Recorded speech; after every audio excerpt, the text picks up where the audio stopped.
Nós vamos abrir nossas Bíblias no Evangelho segundo escreveu Lucas, capítulo 15, do versículo 21 ao versículo 11 ao versículo 21. Queremos falar nesta noite sobre o tema de volta à casa do Pai. De volta à casa do Pai. Evangelho segundo escreveu Lucas, capítulo 15, do versículo 11 ao 21. A parábola do filho pródigo. Ele disse: um certo homem tinha 2 filhos, e o mais moço deles disse ao pai: Pai, dá-me a parte da fazenda que me pertence. E ele repartiu por eles a fazenda.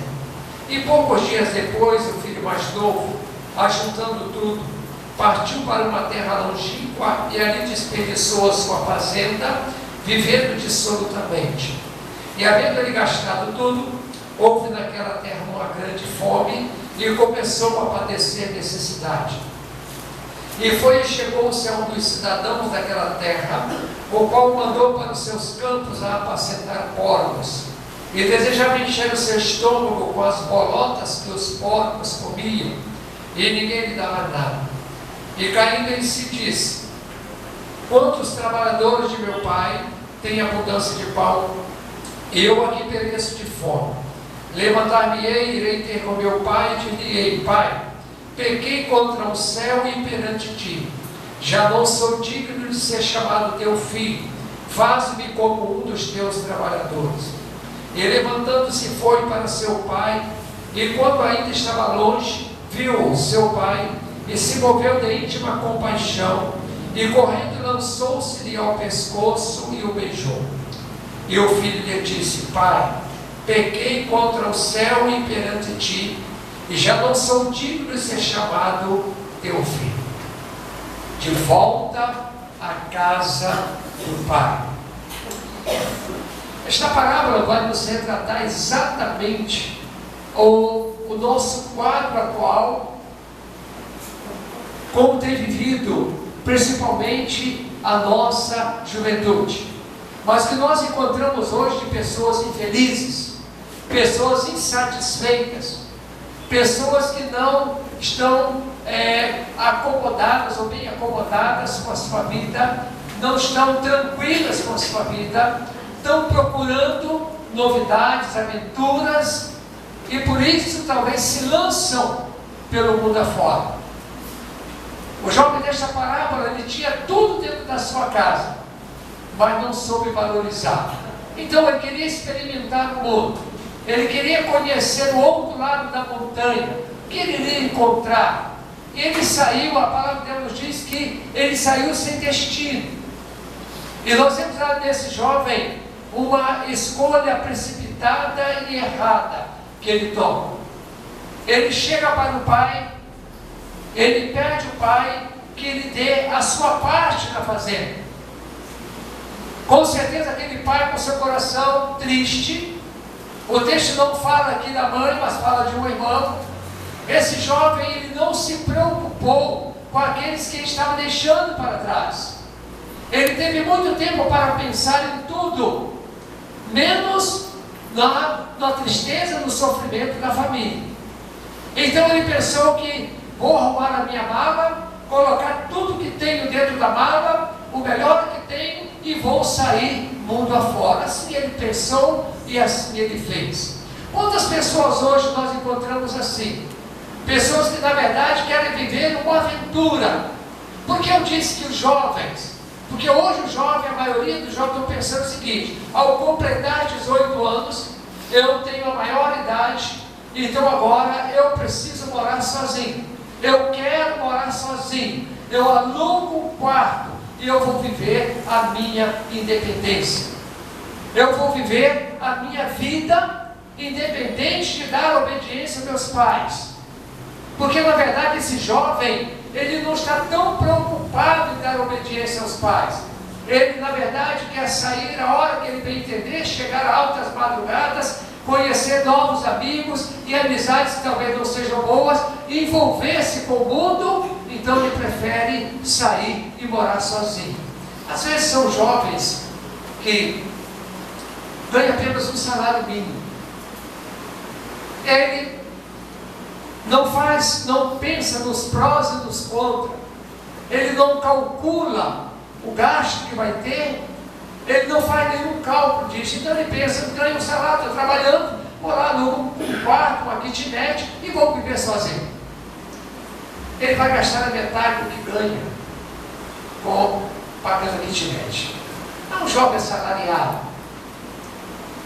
Mas como por ser jovem, ele quer tênis novos, tênis caros, ele quer roupas de grife, marca, ele quer usar um perfume, ele quer ir para os finais de semana, para Beira-Rio, se for em Cachoeiro, não é? Enfim, ele vai gastar. Seu gasto é maior do que o seu ganho. Mas ele não pensou nisso, nos prós e nos contras. O que você encontra hoje de jovem endividado não são poucos.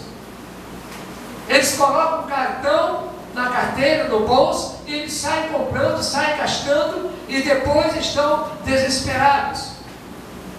Mas não é só jovem que faz isso. Hoje nós encontramos boa parte da população endividada, que realmente compram e não calculam, não faz os prós e os contras, se tem condição de comprar, enfim. Há muitas pessoas que não calculam muitas coisas da sua vida. Por exemplo, na questão do trabalho, há pessoas que pensam o seguinte: olha, essa firma aqui ela me paga um salário mínimo, R$900, mas do outro lado da rua tem outra que me oferece R$1.000. Para onde eu vou? Para de R$1.000.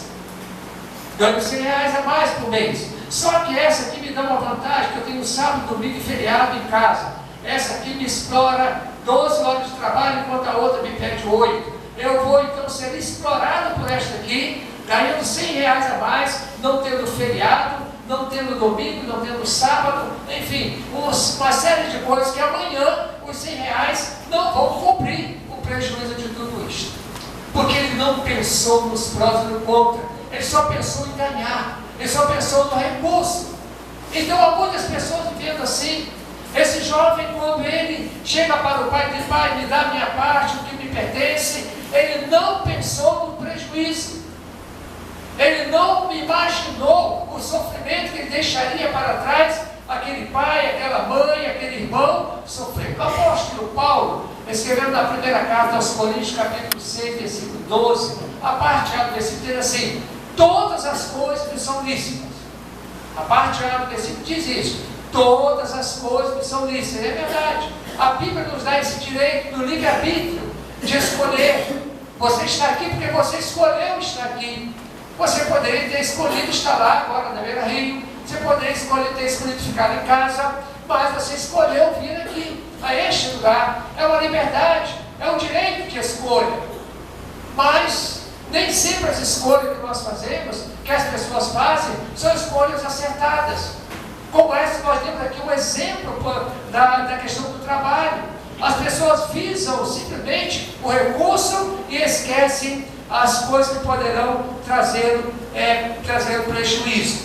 Então, uma escolha errada, precipitada, ela quase sempre é acompanhada da irresponsabilidade. Quantas escolhas erradas, quantos prejuízos nós já tivemos na vida? Para um pouquinho, pensa aí. Quantas coisas que, se eu pudesse voltar atrás, né, irmão Diogo? Nós voltaríamos atrás, mas passou o tempo. Fizemos, sofremos, choramos, perdemos, e agora não temos mais o direito de errar 2 vezes. Precisamos parar para calcular. O apóstolo Paulo, escrevendo a carta aos Gálatas, ele disse: tudo quanto o homem, capítulo 6, versículo 7, tudo quanto o homem semear, isto também lhe servirá. Tudo quanto nós plantamos de coisas boas, nós vamos colher coisas boas. Mas se nós plantarmos coisas más, nós vamos colher coisas más. Jesus ensinou que de uma mesma fonte não pode jorrar água doce e água amargosa. Ou seja, de uma mesma árvore não pode, uma árvore, ela não pode produzir 2 tipos de fruto. Ela vai produzir o seu fruto original, o outro não existe. Ou seja, cada árvore tem o seu fruto. Então é preciso fazermos escolhas acertadas. A Bíblia nos traz grandes exemplos sobre isto, vários ensinamentos sobre isto. Salomão, escrevendo no capítulo 16 de Provérbios, versículo 25, ele diz assim: há um caminho que ao homem parece ser perfeito, mas o seu fim conduz à morte. Quantas pessoas, quantas mesmos, né? Aí não vamos dizer só jovens, hoje são homens, mulheres, até ancião. Nós encontramos hoje pessoas tão envolvidas com a criminalidade que não existe mais a idade. Não é mais jovem, não é mais adolescente. Esses dias eu vi uma reportagem, uma família começou pela mãe e pelo pai, mas já idosos. E os filhos vieram tudo atrás. Uma família de criminosos.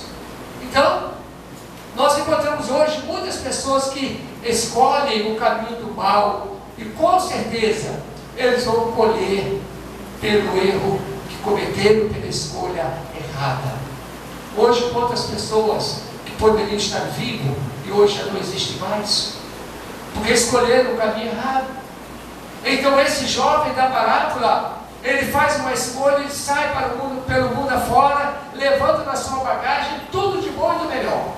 Dinheiro, roupas, boa saúde, e levando agora uma boa posição social. Porque a Bíblia diz que ele era um filho de fazendeiro, tinha recurso. Agora chega numa cidade desconhecida, porque o texto diz que ele foi para uma terra longínqua. Não disse que ele havia escolhido, programado para onde ele iria. Qual de nós vamos chegar em casa agora, fazermos uma mala e sair? Para onde você vai? Não sei, eu vou sair andando. Vou lá comprar uma passagem, o ônibus que estiver lá, eu entro nele e vou embora. Não é assim. É preciso programar as coisas. E ele saiu para uma terra longínqua. Quando ele chega numa cidade onde ele não conhece ninguém, a primeira coisa que ele vai fazer é o quê? Ele vai começar a adquirir amizades. Porque nós não fomos criados para viver solitário. O próprio Jesus viveu em comunidade. O próprio Jesus viveu em sociedade. E a Bíblia, lá na obra da criação de Deus, quando Deus cria o homem, ele diz que não é bom que o homem fique só. Ele então criou uma companheira para ele, criou uma esposa para ele. Então nós não conseguimos viver sozinhos.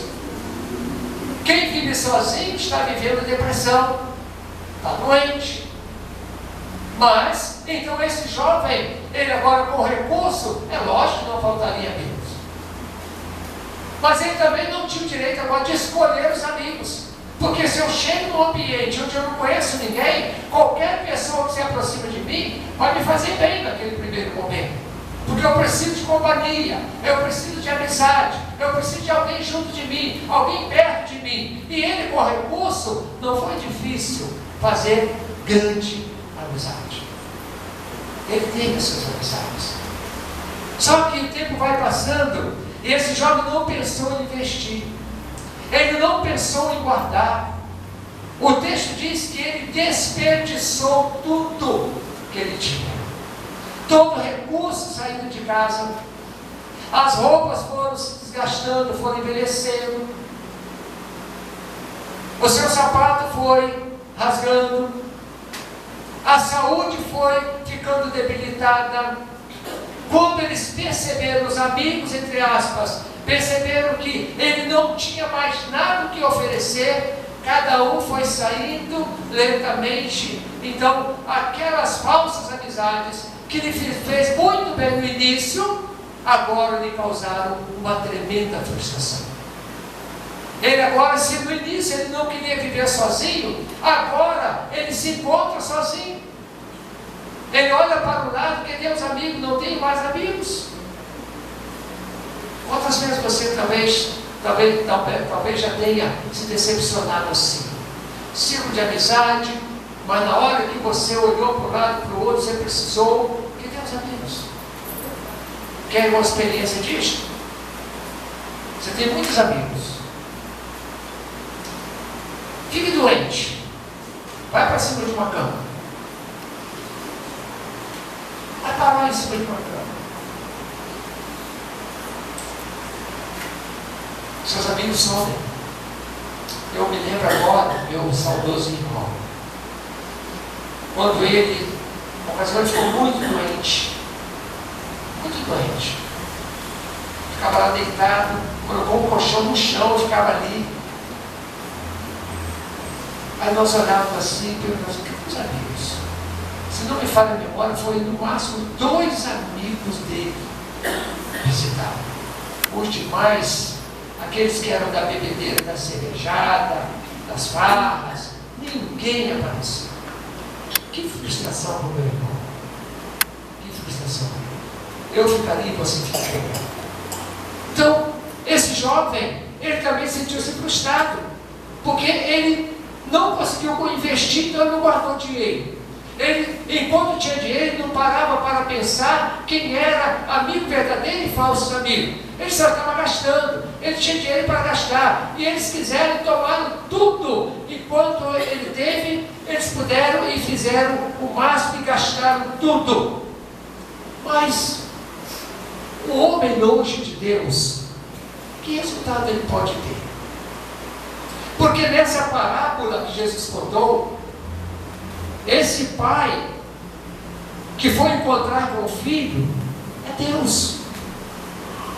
E o homem longe de Deus, o que ele espera? O que ele pode realmente esperar estando longe de Deus? Veja aí no versículo 14, 15 e 16, diz assim: e havendo ele gastado tudo, houve naquela terra uma grande fome e começou a padecer necessidade. Ora, ele chegou na cidade e tinha tudo, agora estava padecendo necessidade.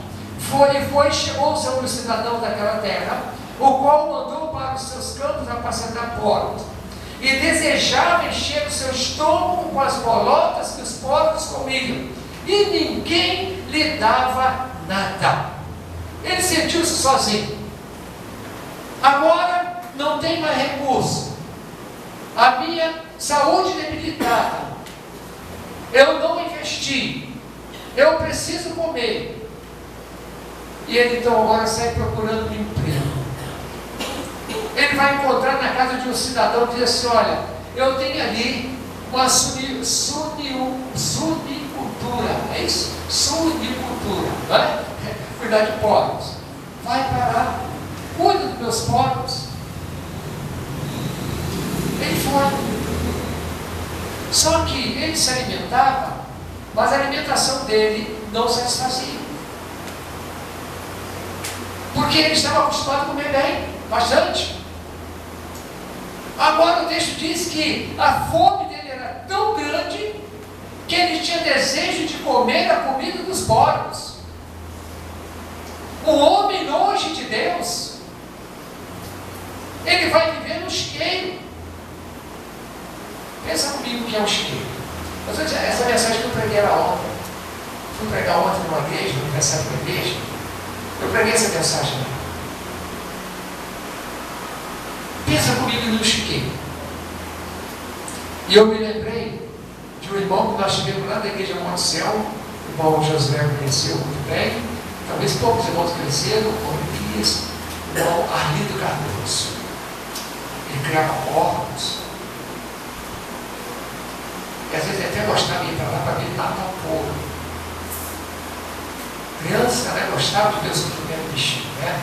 Mas o chiqueiro é um lugar nojento. Hoje é diferente. Hoje os porcos comem milho, ração. Mas naquela época era lavagem. Ia nos restaurantes, aqueles latões de 20 litros, mas saía recolhendo aquele resto de comida, chegava lá, jogava no coxo, o porco vinha, comia aquilo tudo. Então você encontra no chiqueiro um lugar nojento, sujo, mal cheiroso e só tem resto.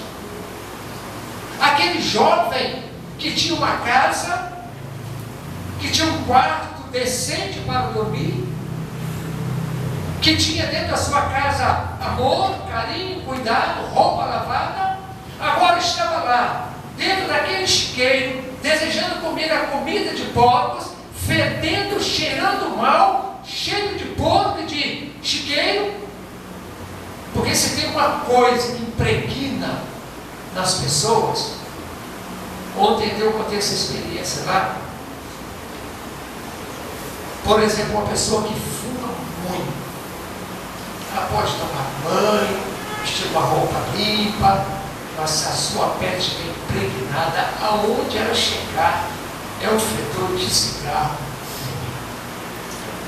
Eu passei por isso bem pouco tempo dentro de Humanos.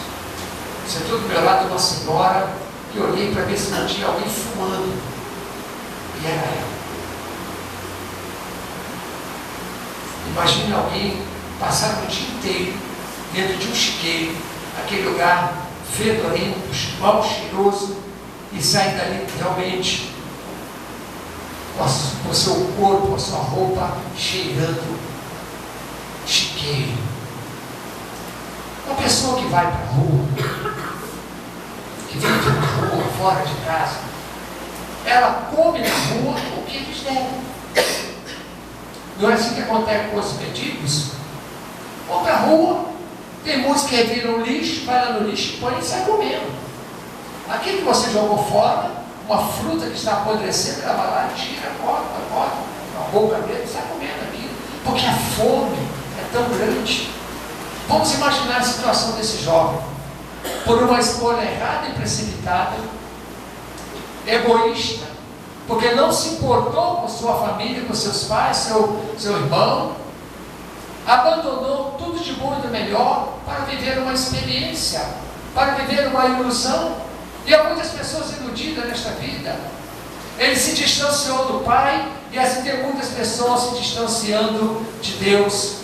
A vida daquele jovem virou uma verdadeira bagunça. O versículo 16 diz assim: ele desejava encher o seu estômago com as bolotas que o porco comia, porque ninguém lhe dava nada. Ele tinha apenas o suficiente, que ainda não era suficiente para ele. Ainda não era suficiente aquilo que ele tinha, que ele recebia do seu patrão para comer, ainda não era satisfeito, ainda não satisfazia. Uma decisão errada e precipitada pode levar o homem a esta situação. Ao chiqueiro. Nós encontramos muitas pessoas por aí neste mundo comendo exatamente o resto que o diabo tem dado. Está comendo aquilo que o diabo tem dado.